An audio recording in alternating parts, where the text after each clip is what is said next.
My name is Elaine Carter, and I am standing under a chandelier at my son's wedding when my ex-husband rips the microphone from the DJ stand and says, clear as a church bell. She has no right to be here. 100 faces tilt towards me.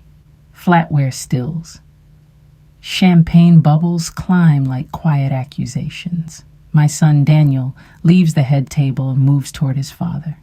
He cups a hand to his mouth, and I watch his lips near the old man's ear.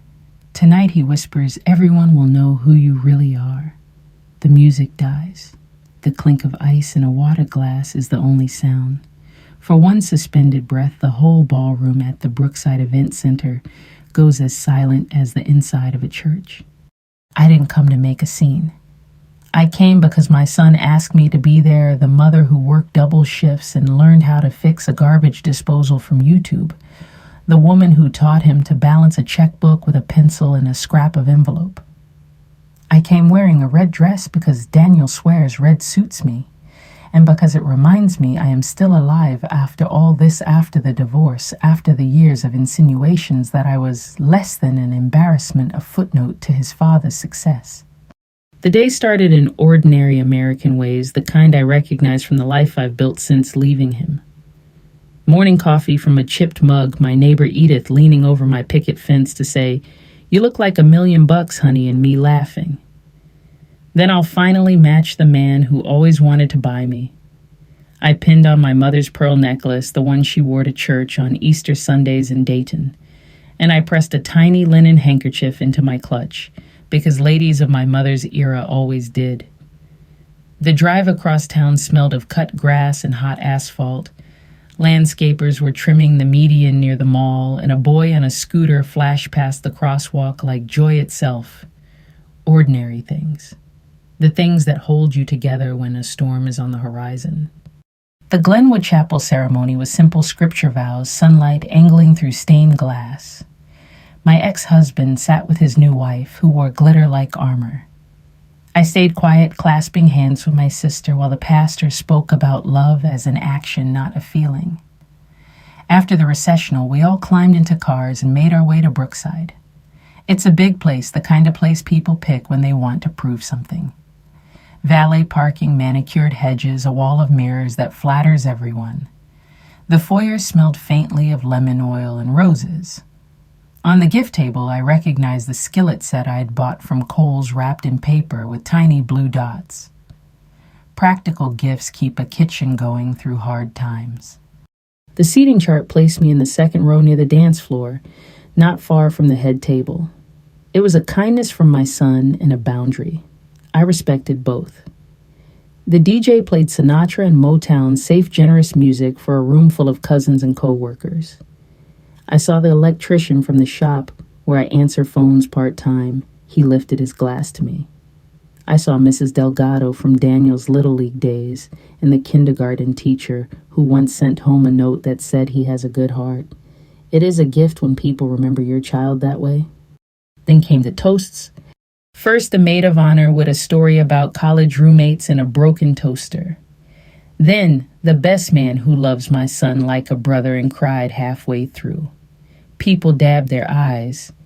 I felt the years compress Little League bleachers, science fair posters, Daniel asleep in the back seat with a Gatorade cap rolling under his sneakers. That was when I saw my ex-husband stand. He didn't wait to be introduced, just reached past the DJ and took the microphone, his cufflinks catching light like small knives. He cleared his throat the way he does when he wants a courtroom's attention, and the hairs on my arms rose. He didn't look at me at first. He smiled at the bride's parents, nodded to a partner from his firm, let the hush caress him. I have a few remarks, he said, and people chuckled because he's always been charming when he decides to be. Then he turned finally to me, a slow pivot, as if he were granting me an audience. What he said next, he said, without rage, almost conversationally, which made it worse. She has no right to be here. I could feel my throat close. Somewhere behind me, a glass chimed against a plate, someone trying to defuse the tension with a kiss. My sister's hand found my elbow. I don't know what I looked like in that moment. I only know what I felt, the grit under the paint of all the years I scraped and sanded and tried to make our life smooth enough to live in. People turned to look at me with the same expression they wear at traffic accidents, pity competing with curiosity. Part of me wanted to run to the coat check and keep going out the revolving doors into the ordinary afternoon with its parking meters and sparrows. But I stayed.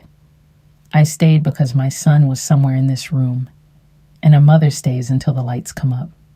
Daniel's chair scraped the floor. He walked past the cake table, 3 tiers, buttercream roses, a topper shaped like 2 bicycles, and past the DJ's facade that looked like frosted glass. He moved with a quietness I recognized from when he was a boy sneaking in after curfew.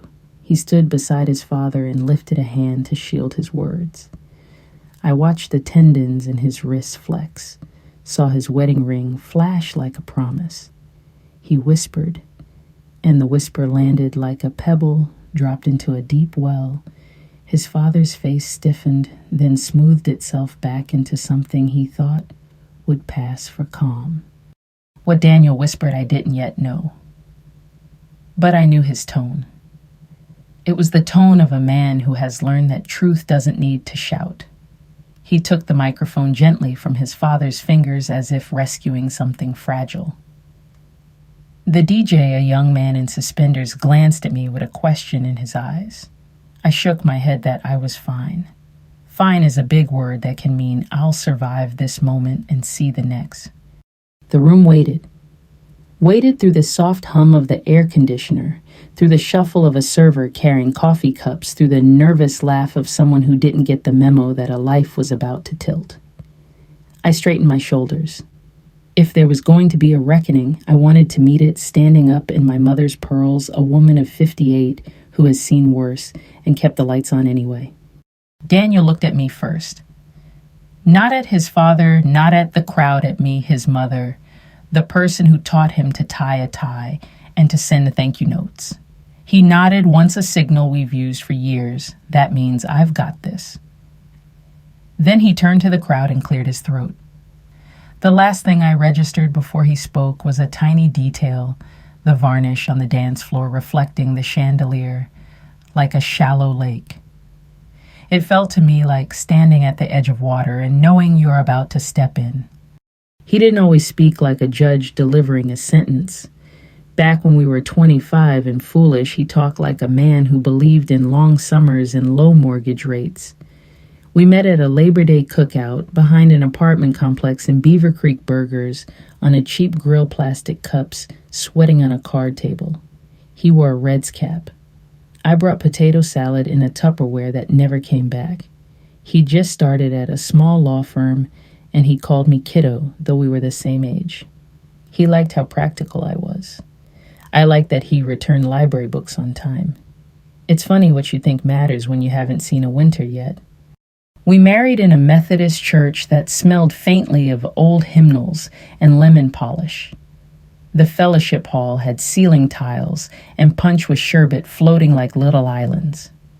We rented a duplex near the high school and took turns scraping ice off the windshield with a Kroger discount card. We had one good car and one that coughed. On Saturdays, we rolled quarters to buy paint for the living room. He studied briefs at the kitchen table.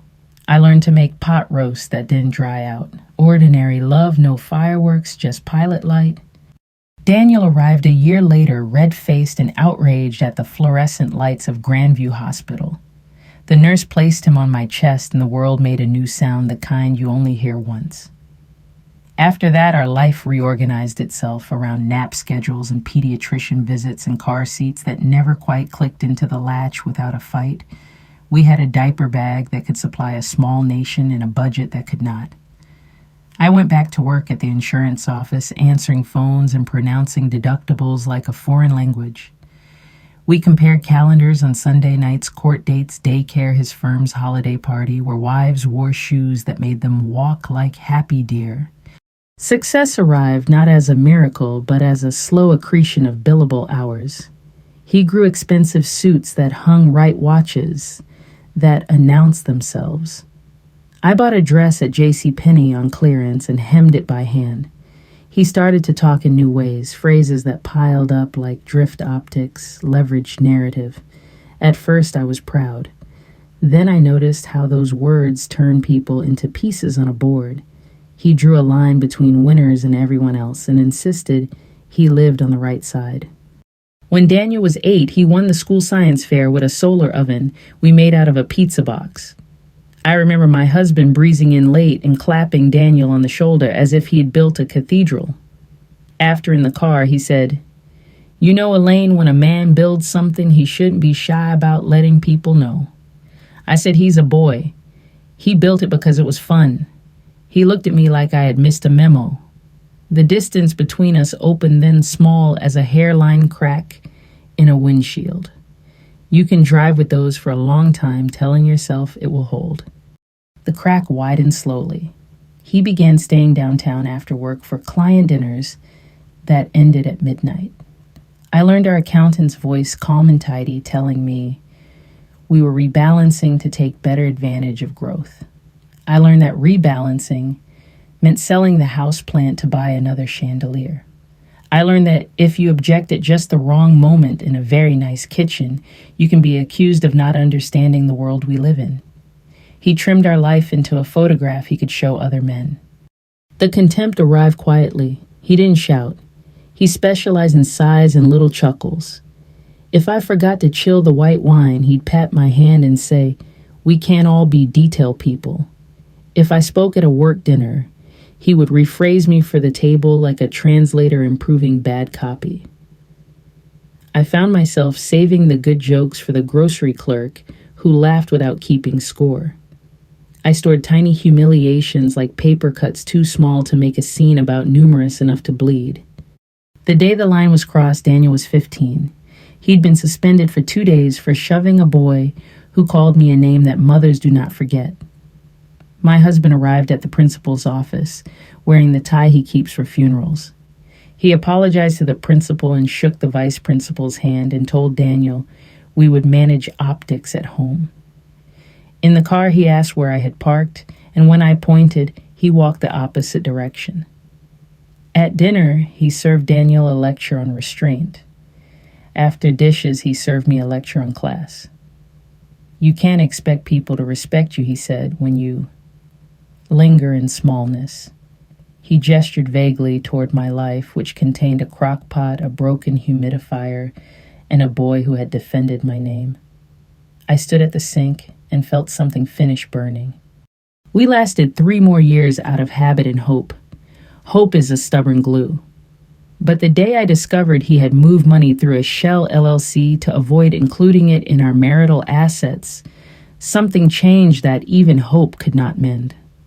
I sat at the desk in the spare room, the one with the squeaky drawer, and opened a folder from our home printer labeled Flyers.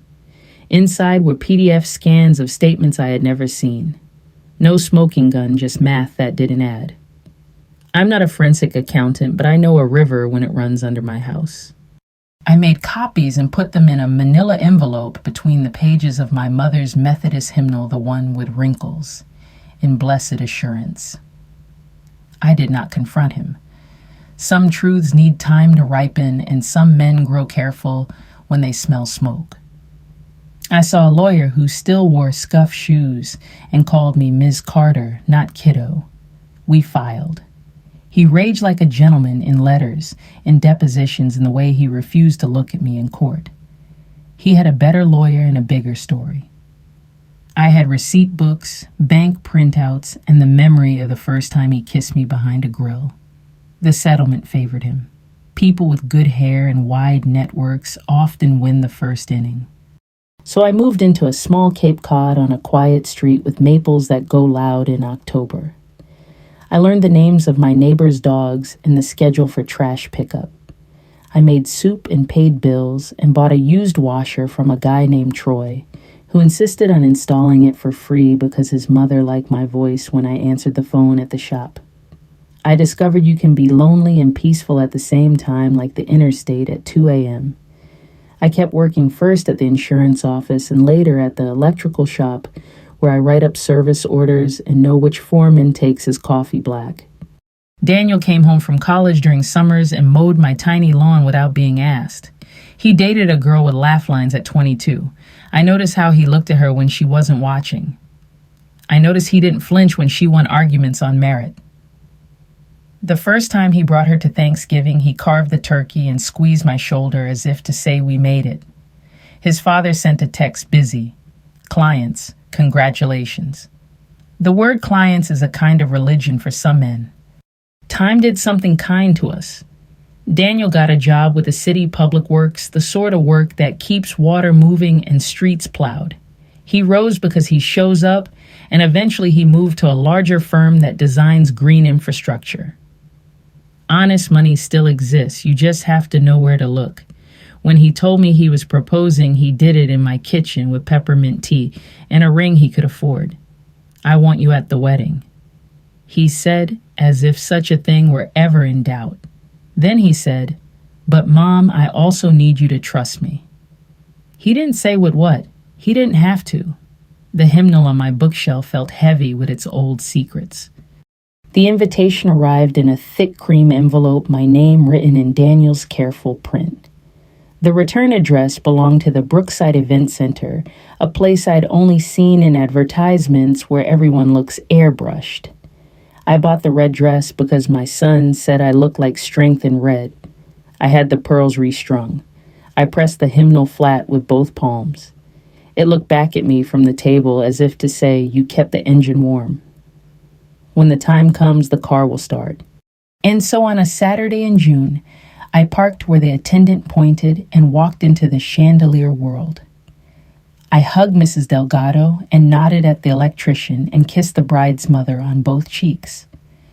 I found my seat in the second row and folded the program in half, then in half again, until it fit like a worry stone in my hand. When the toast began, I felt the old ache stir, the one that remembers a man who can charm a room and gut a partner without moving his smile. He stood, reached for the microphone, and the crack in that old windshield finally decided it had been patient long enough. Daniel has always had a way of seeing the beam behind the drywall. When he was little, I'd take him to the Habitat Restore on Saturdays and let him wander the aisles of surplus sinks and dented light fixtures. He ran his fingers along everything, oak trim boxes of screws, the smooth bell of a brass doorknob, like a museum patron who planned to build the exhibits at home. If you know where the studs are, Mom, he used to say you can hang anything. It was an early theology, find the load-bearing truths, and the rest will stand. I thought about that as he stood beside his father under the chandelier, the microphone bracket glinting like a metal sunflower. The room had frozen in the aftershock of the insult, but my son didn't look rattled. He looked like a man who had measured twice.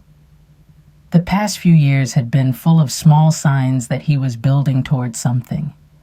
I'd catch him at my kitchen table with a legal pad and a highlighter, not the frantic neon of a student cramming, but the steady yellow of someone mapping pipes. When I'd ask what he was doing, he'd smile and say, learning how not to flood a street. It started, I think, on the day he found the hymnal. I wasn't home. He came by to borrow my stepladder, and the book must have slipped when he was moving a box of Christmas lights. When I returned, it sat in the middle of the table like a polite guest. He didn't open it. That's not his way. But he placed a post-it on the cover. Is this the one? I stood in the kitchen with my hand on the spine, and for a long moment I thought of moving it back. Then I left it where it was. Some inheritances are best delivered without speeches. That winter, he started inviting me to city council meetings. They stream them now, he said. Bring tea. We'd sit on my couch and watch a dais of tired people argue about sewer lines and overtime budgets. It was the dull edge of public life, the kind that actually keeps a town together. Daniel would pause the feed to explain the difference between a bid and an RFP, how money is tracked when roads are paved, why 3 signatures are sometimes a miracle. It soothed something in me to be reminded that systems aren't all smoke and mirrors. There are places where the math is public, where the ledger is a kind of prayer. Later, when he took the job with the green infrastructure firm, he began talking about audits. Not the scary IRS kind, but the practical checklists that keep a project honest, reconcile, verify document. He bought a scanner for my house and set it up with the same care he once used to line up Hot Wheels. We digitized everything: insurance cards, warranties, the recipe for Aunt Mary's chess pie. Redundancy, he said, tapping the flash drive. 2 backups is dignity. I laughed, but I also put the drive in a Ziploc bag and tucked it into a coffee can in the freezer, the way my grandmother hid one emergency 50. In the months leading to the wedding, the tempo increased. He asked harmless questions about catering, invoices, venue policies, payment schedules. Nothing that would ping as suspicious, everything that would teach him how money moves when no one is looking. He took long walks with his future wife, and when they came back flushed and quiet, I recognized the look of people agreeing to do a hard thing for the right reasons. When I offered to help with seating charts, he kissed my cheek and said, "Just be there, wear the pearls." Then, with his chin tilted like a boy about to jump from a dock, and trust me. Trust is a muscle that grows or withers with use. After my divorce, mine turned into a skittish rabbit. But Daniel had been training it back to strength without me noticing: little weights, daily repetitions. When he whispered to his father at the reception, I felt the muscle hold. He wasn't being theatrical. He was setting a beam. He took the microphone and in that calm city council voice thanked the bridal party and the caterer and the staff who were keeping coffee hot and water glasses full. He thanked his grandparents living and gone for teaching us that weddings are not about centerpieces, but about promises. A murmur moved through the room, the sound of shoulders unclenching. He let the crowd exhale. Then he said, "I'm going to share a brief story about love and honesty." The word honesty made my ex-husband's jaw list a degree, then right itself like a boat finding the channel. Daniel didn't start with accusations. He started with the pizza box oven, the science fair, the way I kept a jar of screws because you never know what you'll have to fix. People smiled. He told them about nights I spent in the bleachers with a thermos, and how when he dented his dad's car, I marched him to the neighbor's door with cash and an apology. He kept it humble, but specific, a testimony that sounded like a town ledger. I could feel the room warming to the notion that decency is not quaint if it shows its receipts. Then he shifted. In any build, he said, you need a plan set drawings that show where the water and power run. If someone hides a line, the drywall looks fine until the ceiling sags. He glanced at his father, not angrily, just the way an engineer glances at a load chart. He told the guests that during the divorce, funds had been moved through entities with names that sounded like furniture stores. He did not spit. He didn't dramatize. He put dates with amounts the way you set joists. At 16 inches on center, he mentioned that an independent CPA had reconciled the accounts and that counsel had reviewed the findings. He gestured toward the screen the DJ used for slideshows of baby pictures. The projector hummed to life. Numbers appeared, clean fonts. Nothing sensational, the sort of thing you'd show at a school board meeting. I saw heads tipping as if sunlight had struck them. My ex-husband reached for the microphone and then thought better of wrestling his son at a wedding. The groom's best man, a calm boy with bricklayer hands, stepped between them in the friendly way stout men do when they don't want furniture broken. The bride took my hand. "Breathe," she whispered. Her palm was cool, her voice a bridge. Daniel kept building. He explained that his intention was not to embarrass, but to correct a public narrative that love is not a costume worn for photographs, but a ledger you balance in daylight. He said he had asked me here because a mother shouldn't be slandered at the wedding she helped make possible with casseroles, side gigs, and 1,000 rides in cars that coughed. Someone near the back clapped once, a dry little sound like a nail-driven true. And then he did something that took the air from me. He lifted the hymnal, not the scans, not a USB drive, but the book wrapped in a clear archival sleeve, like something borrowed from a church library. This, he said, held the proof for years, not because my mother wanted revenge, but because she respected the difference between timing and rage. He opened it to the manila envelope and withdrew copies. The CPA's letter sat on top, the numbers beneath. He did not wave them. He set them on the head table as you would set out communion. Gasps are not all the same. There's the gasping of gossip, and then there is the involuntary breath of people recognizing a truth they wish were otherwise. The room made the second sound. My ex-husband's new wife stared into her champagne as if answers might effervesce. A partner from the firm examined the ceiling, suddenly fascinated by crown molding. The DJ, God bless him, lowered the lights a degree the way you do in a hospital room when a hard fact lands. I remember Daniel at 6 crawling under our old house with a plastic flashlight to help me find the shutoff valve when a pipe burst. Lefty-loosey, righty-tighty, I'd said, and he'd laughed at the rhyme and turned the handle as if he had always known how. Standing in that ballroom, he was still doing it, closing what shouldn't flow, opening what must. He ended gently. "Dad," he said, in a voice that marked the man he is and the boy he was, "I don't hate you, but I won't let you rewrite the math in public anymore. Not about money, not about character, not about who gets to belong." Then he turned back to the crowd, and in the most ordinary tone thanked everyone for witnessing a correction and invited them to enjoy cake. It was the strangest, humblest benediction. The silence that followed wasn't empty. It had weight like the quiet after a storm when you step outside and count your shingles. Somewhere a fork scraped porcelain. Somewhere a chair leg forgot how to glide. Someone sobbed once short, ashamed. I stood very straight.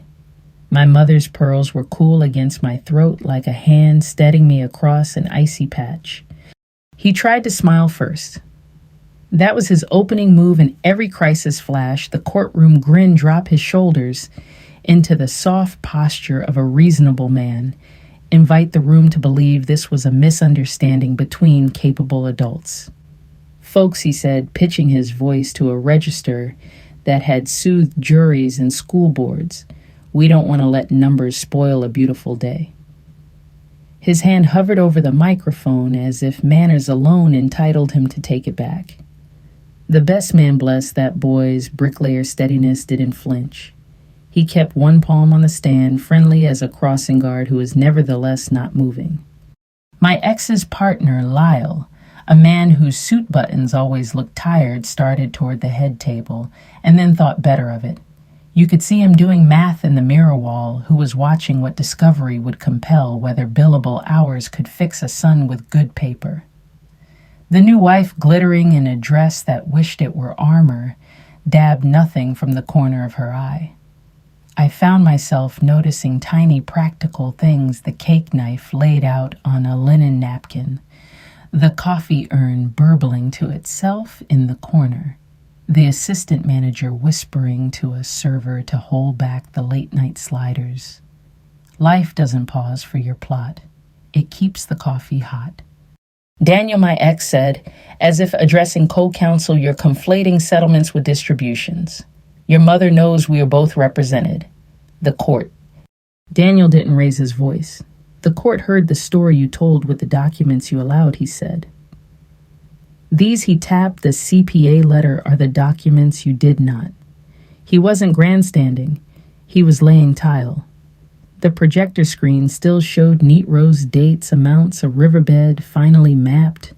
The room had shifted from shock to something more like study, cocked heads, narrowed eyes, the way folks listen in a church basement when the treasurer gives the report and a woman in the back asks a question with a pen already poised. A cousin from my ex's side tried to laugh.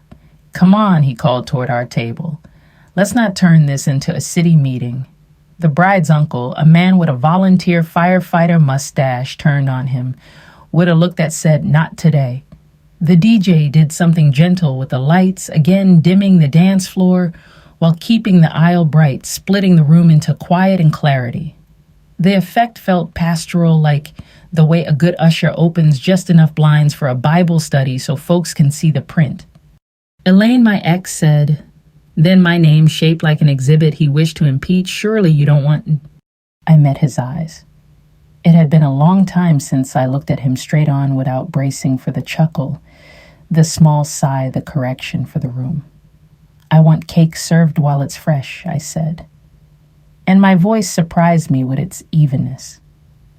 And I want to be here for my son. A little ripple of breath moved through the tables, mothers hearing mothers. He pivoted to strategy. If you had concerns, Daniel, he said, giving the crowd his reasonable profile, we could have handled this privately like men do. We don't air family disagreements. My son's bride slipped her hand through the crook of his arm. Truth isn't a disagreement, she said, clear as a bell rung by a steady hand. And weddings are where promises are made in public. She didn't look at me when she said it. She looked at the room, making eye contact with the aunt who had been frowning into her napkin, with the teenage cousin already forming opinions about what love allows. Sometimes the youngest woman in a room tells the oldest story and saves you 20 minutes of arguing. He kept trying. That's arrogance's second move. Pretend the first move didn't fail. You can't possibly understand the complexity of owning shell companies named after furniture, the best man said lightly, because laughter can be a brace and a blade. People smiled without meaning to. Even Lyle's face did a small involuntary thing, like a jacket tugged off a chair. The assistant manager, 20-something hair in a perfect bun that would survive a hurricane, approached my ex with the gracious firmness of someone who has dealt with uncles at open bars since prom season. Sir, she murmured, we're going to let the newlyweds proceed. She didn't touch him. She simply stood between the microphone and the shape he was trying to cast as inevitable. Venue staff in the Midwest carry the authority of church ladies and OSHA inspectors. He blinked. He tried one more time, going small, going personal. Elaine, he said, softening his vowels, you've always been emotional about money. We both know your recollections. Are dated? Sure, I said, but receipts aren't. My sister squeezed my arm hard enough to bruise and whispered, that's my girl. Across the room, Mrs. Delgado put a hand over her heart, and the electrician from the shop tipped his chin once, like a man who had just watched a fuse replaced. Then, like weather breaking, the simple business of weddings resumed. The caterer's captain nodded to the servers, and dessert plates began to float toward tables. The DJ, artful as a baseball ump, slid a Motown instrumental under the hush, something that sounded like feet finding floors again. The bride's father stood and called for a group photo later by the gazebo. People started to breathe in sentences. A little boy in a bow tie tugged at his mother's hand and asked if it was time for dancing yet. Life, stubborn and ordinary, edged back in. My ex didn't leave. He adjusted his cufflinks and found a chair and sat a man who had lost his favorite jury and remembered he still had to drive home. Lyle perched beside him and began murmuring words like mitigation and exposure. The new wife scrolled her phone as if rescue might arrive on a screen. Arrogance doesn't concede, it defers the appeal. But it also hears finally the difference between a room you control and a community that has decided to see. Mom, Daniel said quietly, handing me a fork. Do you want chocolate or lemon? I laughed, sudden and startled, the way you do when the power comes back on, and the lamp you forgot to switch off glows. Lemon, I said. Always lemon. The bride set a plate in front of me with lemon curd, bright as a second sun. People approached our table in ones and twos as Midwesterners do when something serious has happened. No grand speeches, just the gentle economy of witness. Proud of you. A Little League mom said to Daniel, without moving her lips much. Always thought you were steady. My foreman's wife leaned down and told me she had my casserole dish from last Christmas, and wasn't this something? And if I needed anything, she made a mean pot of ham and beans. The kindergarten teacher, older now and soft around the eyes, pressed my fingers and whispered, good heart still. I let the hum cover me. There's a particular sound rooms make when a lie loses tenancy chair legs, small laughter forks. I watched my ex from across the dance floor and felt oddly tender, the way you do looking at a house you no longer want but once loved its paint, still pretty in a certain light. He stared at the projector screen as if squinting could change font to fog. Arrogance wears out like any other tool when it meets the grain of truth. Before the dancing, the bride's mother took the microphone and did what gracious women have done since church basements were invented. "We're going to move forward with joy," she said, voice bright but not brittle.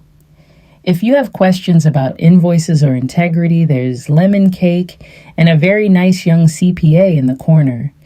The room laughed the right kind this time and turned itself toward celebration like sunflowers do. Daniel and his wife had their first dance to a Sam Cooke song that could mend bone. I stood with my sister and watched my son hold his bride the way good men hold fragile and strong things, close, respectful, no performance. When the DJ invited mothers and sons to the floor, Daniel reached his hand to me without asking if I was okay. He knew. We swayed under the chandelier that had heard his whisper, and he said, as if commenting on weather, "You don't have to move, Mom." The truth moved enough. I rested my cheek against his shoulder and counted the measures, like a woman tallying blessings with a pencil stub. When the song ended, we passed near my ex's chair. He stood as if to say something. Old habits will have their try, but his mouth found no purchase, his words snow on warm pavement. He sat again, and this time he looked not at me or at Daniel, but at the people who had known us both for 25 years, the men who'd borrowed his jumper cables, the women who'd signed my get well card. Arrogance understands a record when it hears one read aloud. The room had written ours. I left him there and went to find the assistant manager to thank her for keeping the ship steady. She shrugged off the praise like a good Midwestern girl and said, "We see a lot of things here, ma'am. This one ends with cake." Outside, the June evening had turned that blue Ohio makes right before the streetlights flip.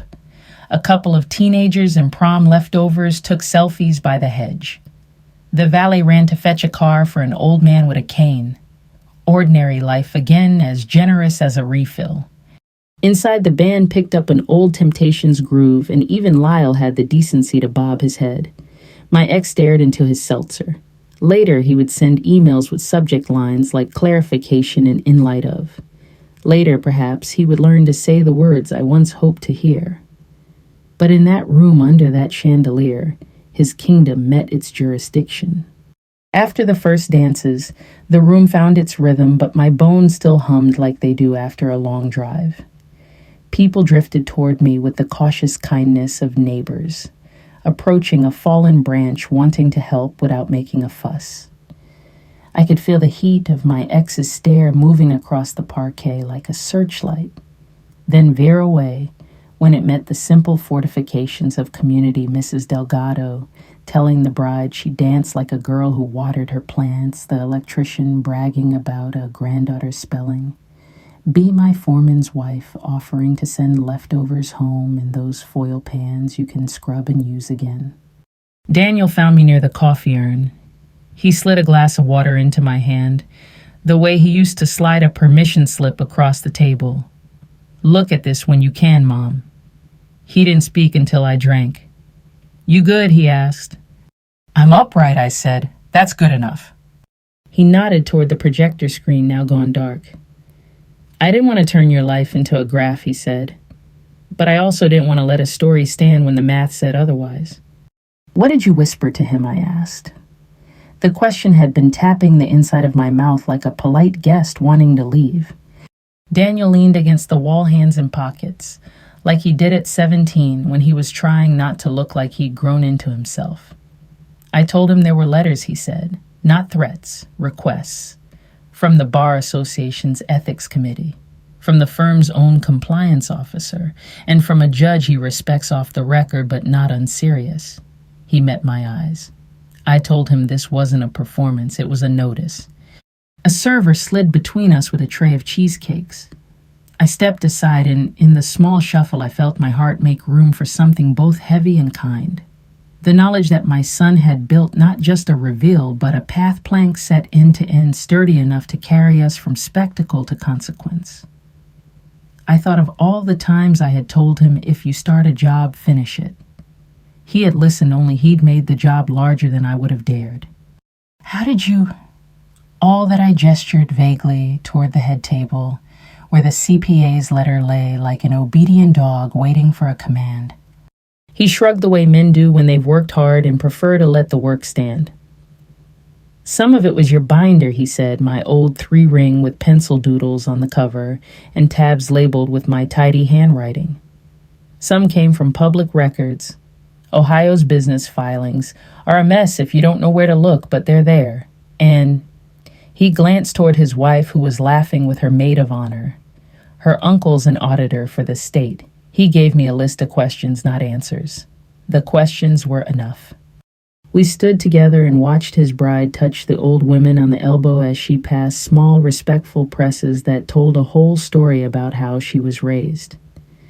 The band slid into My Girl, and 2 grandfathers did a practice shuffle that made teenagers grin and pull out their phones. Outside, beyond the windows, fireflies stitched their yellow thread through the hedges like seamstresses working the night shift. My ex rose then. He made a slow circuit the way a mayor does when a speech has failed, and the next best move is to touch hands and pretend unity. People gave him what Americans give to fallen men in good suits, a thin slice of courtesy. He approached us chin up, voice oiled. Daniel, he said, careful. You've made your point. Perhaps we can discuss the details like professionals on Monday. Monday's fine, Daniel said. Tuesday's fine. They've both already been copied.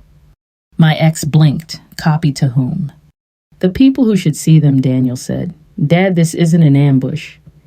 It's a correction. The bar can decide what it is beyond that. He kept his hands in his pockets. I noticed they didn't clench. The boy who once swung at a kid for calling his mother a name had learned to do his swinging with paper. My ex's mouth did that familiar thing, opening to chuckle, closing when the room didn't schedule a laugh. You'll regret this, he said softly, a line so worn it had the feel of truth if you didn't check the stitching. I regret, Daniel said, equally soft, that you taught me to love the wrong math. Then he turned to me. Mom, you promised Mrs. Delgado you'd taste the strawberry. She'll take it personal if you don't. We moved away. Behind us, I heard Lyle whisper words that sounded like tarps being pulled over something expensive in a sudden rain. Later, near the patio doors, where the air smelled like cut grass and citronella, the bride's father found me. He's a school custodian, retired now, but he still carries himself like a man who knows where the shut-off valves are. Ma'am, he said, I don't pretend to know the ins and outs, but I know this. I never saw a boy honor his mother more cleanly. He looked down at his polished shoes. You did the hard part. He did the public part. Together, you got yourselves a whole justice. People sometimes think revenge looks like fireworks. Standing there with my corsage wilting and my heels pinching and my heart level for the first time in years, I understood that in decent places it looks more like sanitation hauling the mess into daylight and letting air do its work. It isn't pretty, but Lord, it makes a town livable. The bouquet toss happened. A little girl caught it because the big girls were laughing too hard to sprint. The garter tradition was skipped because someone's grandmother glared the DJ into remembering that dignity is not optional. The bar ran out of light beer and no one died. My sister danced with a widower from her church and discovered he owned a smoker that had opinions about ribs. Life kept rolling, its shoulders loosening up. On my way to the restroom, I passed the projector table. The CPA, mid-30s, rangy with the look of a man who knows how to replace a garbage disposal, was packing up his laptop. He caught my eye and gave a little nod. Ma'am, he said those were clean numbers. I've seen uglier. He snapped his case shut. Integrity's cheaper in the long run. At the sink, a teenager with sparkly eyeliner said, Mrs. Carter, is it true you hid the papers in a hymnal? That's like metal. I laughed until I had to dab my mascara, and then I told her the secret older women tell younger ones when a bathroom becomes a quiet parish. Keep copies, keep friends, keep your head. When I came out, the room had arranged itself for departures. The band announced a last song. People lined up with bubbles by the door. Daniel and his bride stopped to hug those who had to leave early, the grandfathers, the babies past bedtime, the woman whose back would punish her tomorrow for being brave on the dance floor tonight. My ex stayed seated, phone to his ear, face turned toward the mirror wall that reflected a man alone beside a plate with a fork and a smear of lemon curd. He looked smaller than the suit he'd chosen. I did not gloat. Lord help me, I was tired enough to be kind. In the parking lot, June had decided to be generous. The air was the temperature of forgiveness. The valet jogged to fetch the bride and groom's car, a sensible sedan, with a just married sign made of butcher paper and painter's tape. Someone had filled the back seat with helium balloons that thumped gently against the roof when the doors closed. It was not glamorous, it was ours. Daniel hugged me one more time. Tomorrow, he said, we'll take the envelopes to the people who can do the slow work. Today you go home and put your feet up. He kissed my forehead like a benediction. You kept the light on, Mom. I kept the bill paid, I said. You kept the bulb replaced. Team effort, he said, grinning. On the drive home, I took the long way past the Restore where Daniel once ran his hands along future beams, past the Methodist church with its signboard that read God loves you at full price, past the duplex where we had learned to make soup stretch. Porch lights came on. Sprinklers ticked. Somewhere a radio played a ball game whose innings would outlast my tiredness. At a red light, I reached across to the passenger seat and rested my hand on my mother's hymnal. It was warm from the day. I whispered a thank you that might have been a prayer. When I pulled into my little driveway, my neighbor Edith was waiting on her porch with her robe tied wrong and 2 mugs of tea. She peered at me over her glasses. Well, she said. Well, I said, setting down my clutch and taking the mug that said number 1 on it. Though I am not one, we did not let numbers spoil a beautiful day. We let truth steady it. Edith snorted. Better line. Put it on a pillow. She squinted toward the maples. And if that man shows up here, I will throw my slipper at him and call every cousin I've got. I believed her. I also believed he wouldn't come. There are doors even arrogance knows to leave closed when a town has seen the ledger. Inside, I hung my dress on the back of the bedroom door and set my pearls in the dish where I keep buttons and found coins. I opened the window to the sound of a train far off, steady as a heartbeat. Revenge for a woman like me turned out not to be an event, but a maintenance plan, clean records, clear eyes, a boy raised to be a man who loves daylight. The wedding had given us a public page to stamp paid. Tomorrow would bring the boring holiness of follow-through emails, forms the slow turn of institutional gears. I was ready for that. I had a good pen. I turned off the lamp and lay still, listening to my house settle the way old houses do wood, remembering how to be quiet. Somewhere a car door closed, soft, considerate. I thought of Daniel's whisper. Tonight, everyone will know who you really are and realize he hadn't aimed it only at his father. He aimed it at me, too. He called me what he had always known, a woman who stayed a mother, who kept receipts, a citizen of daylight. Sunday morning smelled like coffee and copy paper. I woke before the sun had burned the dew off the maples, pulled on jeans, and the t-shirt I wear, when I expect to lift boxes and set the kitchen table, the way my mother set it for bill day, stack of folders, legal pads, 2 pens that write the first time. The hymnal sat in the center like a patient foreman. Outside, a jogger with a reflective vest waved. The town looked the way a good ledger sounds balanced. Daniel texted at 7:12. We'll be there in 20. Bring the hymnal and you're calm. I smiled and wrote back. The hymnal is ready. The calm is brewing. I poured coffee into travel mugs and taped a post-it to my front door for Edith. Gone to church, but it's the secular kind, so she wouldn't worry when she didn't see my car. They pulled up in the sensible sedan with the painter's tape sign still clinging to the rear window. The bride wore a ponytail and no makeup and looked somehow more married than she had last night, soft around the edges but set. Daniel carried a banker's box with the ease of a man who has moved apartments without renting a dolly. He kissed my temple and took the hymnal as if it were holy, which in our way it is. First stop, I asked.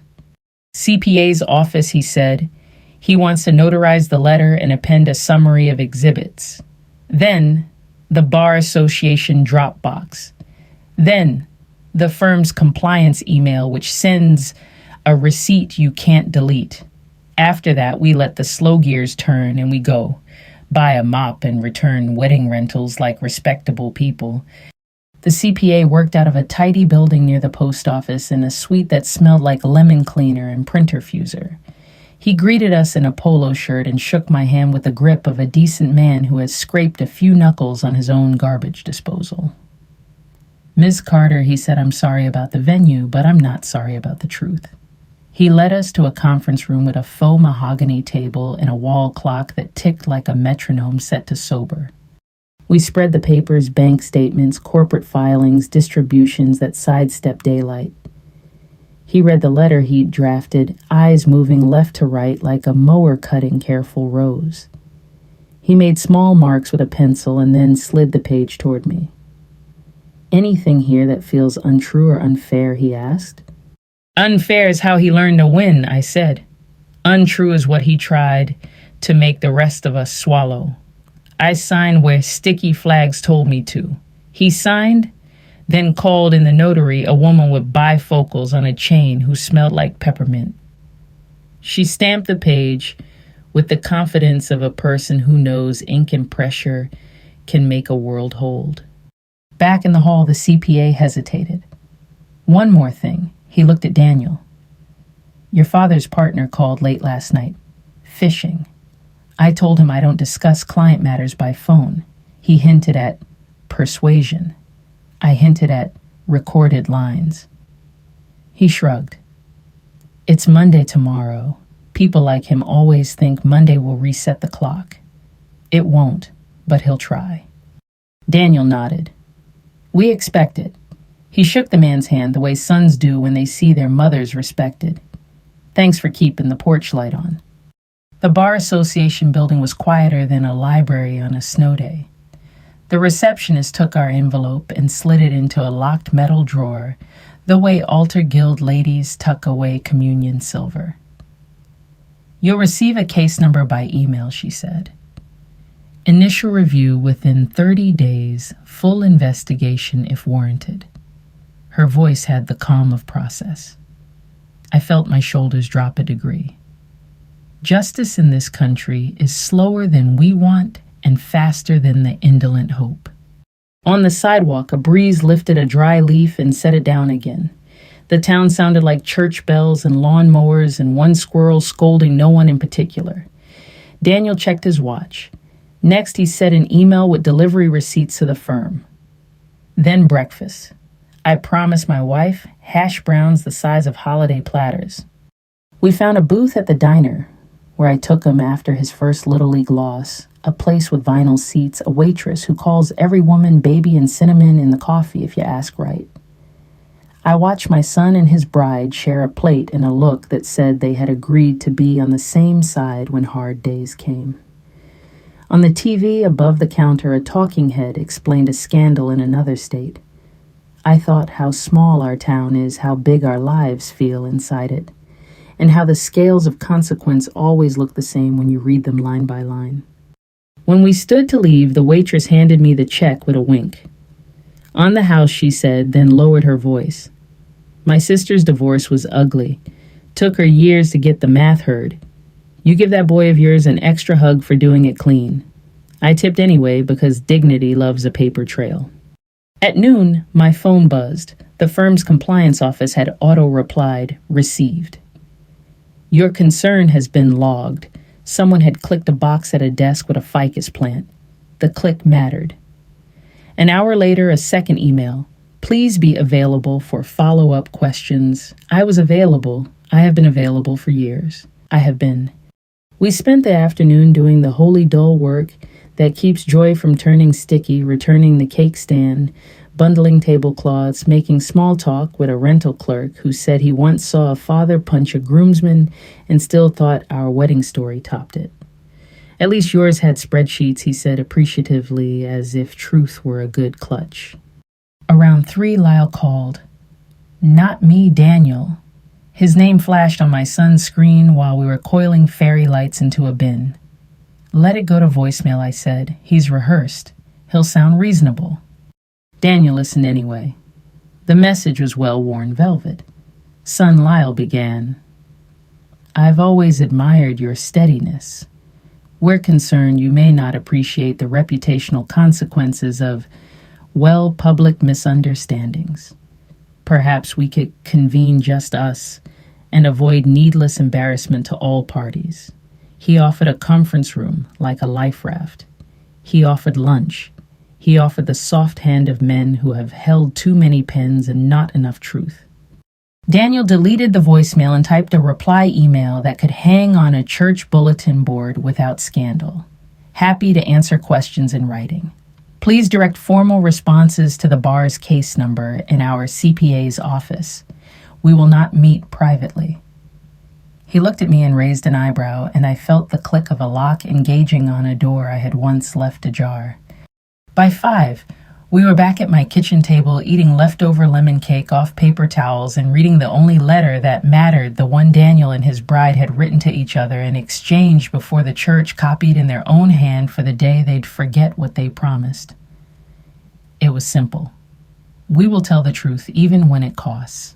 We will not turn away when daylight is inconvenient.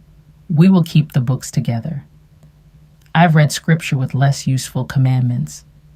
The sun went down slow the way it does on Sundays when a town is tired and content. The maples made window lace on my living room wall. We stacked boxes by the door for donation vases. I wouldn't use a centerpiece sign that said love is sweet. In a font I couldn't read without thinking of cupcakes. When the kids finally left for their hotel, they carried the hymnal like a guest who needed a ride. We'll bring it back, my daughter-in-law said. It belongs with you.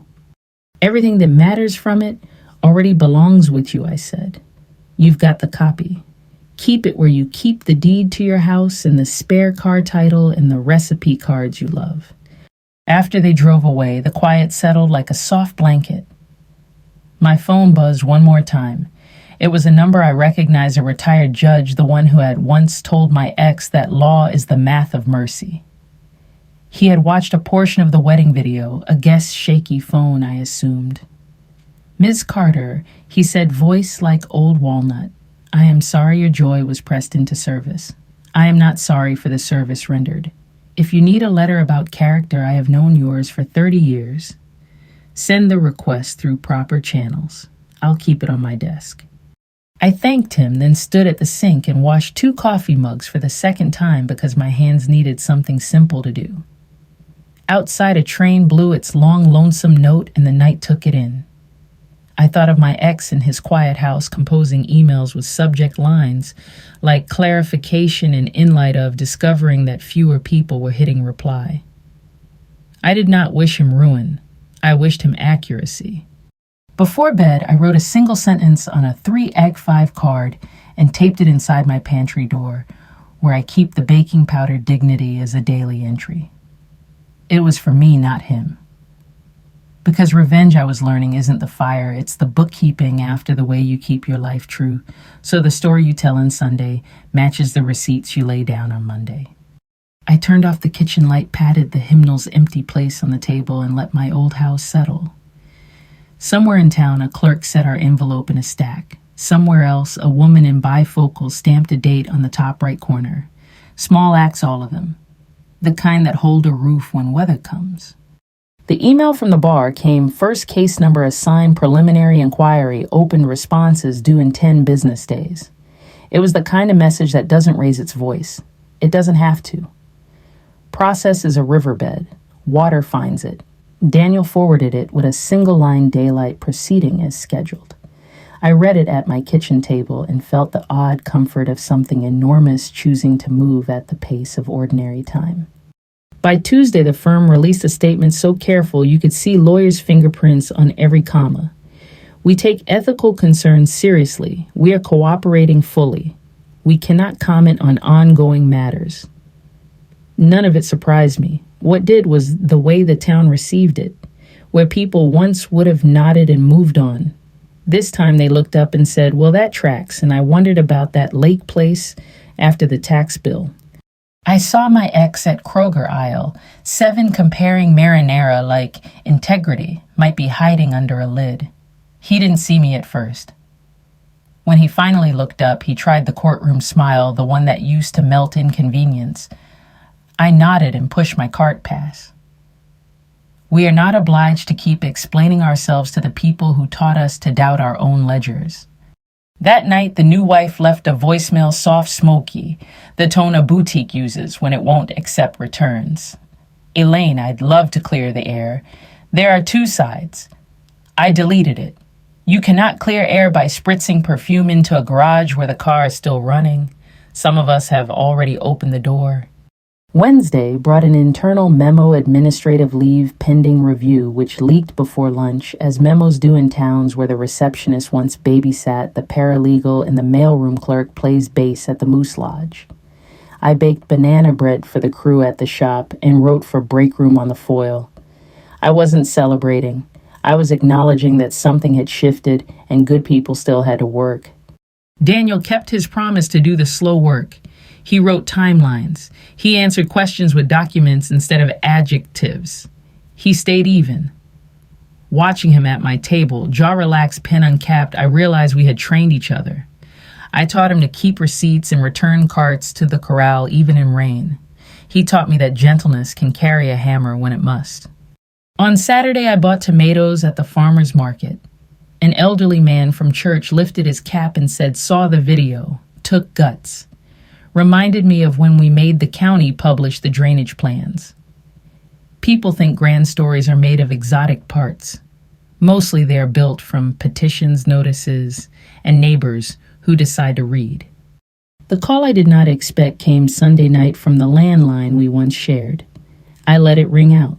The voicemail was tired in a way expensive people rarely admit. Elaine, he said, no oil in his vowels. I would like to apologize if what I said at the wedding caused you distress. Perhaps we can meet privately like adults. I saved it not for court, but for memory, the sound of a man discovering that charm does not audit. On Monday, the bar's investigator called. Her voice had the brisk courtesy of a nurse changing shifts. She asked clean questions. She did not invite gossip. At the end, she said, thank you for keeping your copies. I hung up and cried big private tears because someone with authority had thanked me for doing the homely clerical work women have done for centuries. Then I washed my face and took Edith a slice of pie. Midweek, my ex resigned from a civic board that had once introduced him as a pillar. The replacement was a woman who runs the food pantry with an iron spine and a tender voice. I drove over with canned peaches and a check and left them without signing my name. The world won't fix itself with one resignation, but institutions get better one honest chair at a time. Saturday night, Daniel and his wife hosted a small cookout, paper plates, lawn chairs, a Bluetooth speaker brave enough to include silence between tracks. People came who had been at the wedding and people who had only heard. We ate corn, told jokes, avoided certain nouns. When dust settled, Daniel tapped his glass with a butter knife. Last week, he said we told the truth in a hard room. Tonight, we tell thank you in an easy one. He pointed at me. My mother kept the light on. Everyone looked at me. I don't love speeches, but I've learned to bless rooms that hold me. Thank you, I said, for being the kind of town where daylight is allowed to finish its sentence. It wasn't clever, but it was right. Later, as we packed up, I watched neighbors tie trash bags and carry them to the curb without being asked and felt the relief of belonging to a people who know how to leave a place better than they found it. After 10, Daniel walked me to my car. The night had gone cool. The universe had turned its big fan on. He asked, "You?" "Okay," I said, "I am." We stood quiet under Ohio stars that don't care about bar numbers or the size of a man's watch. A block away, someone laughed. Somewhere else, a dog barked once and remembered it was Saturday and stopped. On the way home, the stoplights blinked yellow caution, not command. I rolled my window down and let the air carry off the last stale breath of a decade. When I reached my street, I parked and listened to cicadas burn their short, loud lives into song. Inside, I set the hymnal back on the shelf. It felt lighter. The story had moved out of it and into the record where it belongs. The cathedral quiet that fell in the ballroom when my son whispered to his father returned to me, but it had changed shape. It was no longer the hush of dread. It was the good silence of work finished, a ledger balanced, a woman turning out the light in a clean kitchen knowing morning will not bring a knock she has to fear. Monday night I sat on the porch with a bowl of cherries and a paperback. I wasn't really reading. The town's noises sorted themselves a mower 2 blocks over the soft slap of a screen door, teenagers trying out a laugh they hoped would follow them into adulthood. Edith came out in slippers and asked if I wanted her old box fan. I said the air was already moving fine. For the first time in years, I believed it. The worst thing that had haunted my kitchen drawer didn't live here anymore. It lived in a case file with a number and a schedule. Truth had gotten its own mailbox. The next morning, I drove to the DMV to renew my license, the kind of errand that measures your patience in tiny cups. I brought a folder because women who've lived through depositions know to bring proof they exist. In line, a boy with a skateboard asked if I'd hold his place while he ran to the restroom. I did, and no one complained. A woman in a USPS polo joked that you can tell a town's health by how people behave where there's fluorescent lighting and not enough chairs. When it was my turn, the clerk said smile and I did not, because a camera asked me to, but because my muscles remembered how. Back at home, I made tuna salad the way my mother did, celery, small onion, smaller pepper, generous. I ate at the counter and read the paper. 2 pages in there was a little column about a civic board's new appointee, the food pantry woman with an iron spine. The last line said she'd been chosen for her transparent bookkeeping and stubborn kindness. I folded the paper on that sentence and took a picture with my phone, not to post anywhere, just to keep. My mother used to tuck clippings into her Bible. I guess phones are our Bibles now, for better and worse. Wednesday afternoon, the bar investigator sent a short update, additional documents requested, deadlines, confirmed interviews scheduled. The email was so free of drama that it felt like a lullaby. I printed it and slid it into a green folder labeled with a case number in my neat teacher handwriting, though I never taught a day. I like my handwriting. It looks like a person who will show up. That evening, Daniel came by with a bag of groceries and a grin that said he'd found pork chops on sale. He cooked while I set the table the way I taught him when he was 8, fork left, knife right, water glass above the knife. We ate in the kitchen because truth fits better in small rooms. After we took our plates to the porch and watched the maples show off in a breeze. I keep waiting to feel afraid, I admitted, like he's gonna yank the rug. He can try, Daniel said, but rugs are private. This is floor. He knocked his knuckles twice on the porch boards like a man greeting a friend. You did the quiet work for years. I did the loud part for 5 minutes. The quiet work is what's holding. He told me they were saving for a down payment. Nothing fancy, a house with a decent roof and a tree you could hang a tire swing from. He asked for my honest opinion about a 30-year fix versus an arm. And I told him what I tell every young one who asks. Sleep at night is worth more than shaving a quarter point. He laughed and said he married a woman who agrees. Somewhere inside me, a piece of old worry finally retired and went to Florida. On Friday, my ex emailed what he called a clarification for the record. It was 7 paragraphs of weather reports and no barometer unfortunate impressions, evolving understandings, the complexity of compensation. He copied people who used to clap when he cleared his throat. I hit reply and wrote a single sentence: for the record, please address the bar's questions directly. Then I attached the investigator's request again because accuracy is a kindness, even when it doesn't feel like one. Saturday morning, I drove to the Methodist Church rummage sale with 2 boxes of donations and $10 cash. The fellowship hall smelled like coffee and folding tables. I put my wedding china, the pieces that survived on the table, marked housewares, and didn't flinch. A young couple looked at the cups like they were rare birds. I told them to take the whole set for $5 and promised to use them on Thursdays. On my way out, the pastor's wife hugged me the way women do when they've heard only some of the story and know enough. "You carried it well," she whispered. "Set it down when you can." I told her I already had. That afternoon, I took the hymnal down and slid the empty manila envelope into recycling. I know some people save relics. I didn't need another altar. Instead, I wrote, "Our names, mine, Daniel's, his wife's," on the first blank page, and the date, and then I copied one line from the letter they wrote each other: "We will keep the books together." I closed the cover and put it back on the shelf, not as a safe, but as a book again. Sunday found me at the farmer's market with a canvas bag and sun on my forearms. I bought cherries and green beans and a bunch of zinnias for Edith. A man I recognized from the Moose Lodge nodded at me like a deacon. "You did right," he said. "Took some of us too long to learn how." I told him I'd learned late too, but in time. He grinned. In time is a miracle.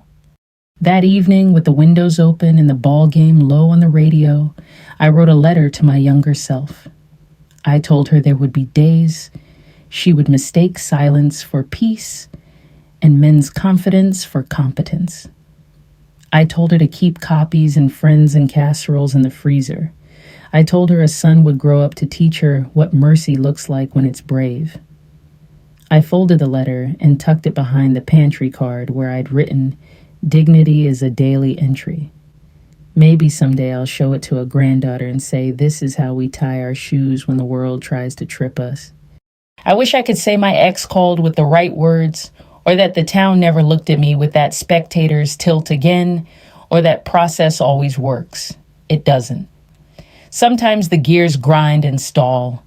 People with money call it fatigue and hope the rest of us do too. But a week later, the bar sent a second letter requesting additional records, and the firm extended his leave, and the civic board updated its bylaws on conflicts of interest. None of those things are fireworks. They are porch lights, small, steady, excellent at keeping critters from rummaging where they shouldn't. The night I felt the story settle for good, Daniel and his wife had us over for Sunday supper, roast chicken potatoes, crisp as new nickels, green beans that squeaked in the pan. We ate at a table that still smelled like the furniture store, and we held hands while his wife said grace, thanking God for food for work, for the courage to tell the truth kindly. After dishes, Daniel walked me to my car. "You okay?" he asked, as he always does. "I am," I said, and meant it all the way to my heels. I drove home on streets I've driven 1,000 times, and for the first time in too long, I didn't rehearse answers in my head for accusations that might come. I thought instead about the women listening to this, the ones who know the shape of a sigh that correct you like a teacher in a class you never signed up for. I thought about the men who want to be good and wonder if gentleness counts. It does. It counts the most when it carries paper. If you are where I was afraid your ledger won't hold if someone shakes the table, hear me start small. Name what happened and where the papers live. Tell one true friend and one honest professional. Keep copies. Keep your head. Keep your kindness. If you can, and if you can't, keep your distance until you can. Daylight is patient. It will wait outside your door until you're ready to open it. Thank you for sitting with me through this, through a wedding, where a microphone got used for the wrong thing and then mercifully for the right. If this story found a place and you share it with someone who keeps a shoebox of receipts and a light on for the people they love, If you'd like to hear more stories about ordinary Americans doing the brave, boring work that makes justice possible, subscribe and stay. Around here, we tell it. Slow, we keep it true, and we leave each room better than we found it.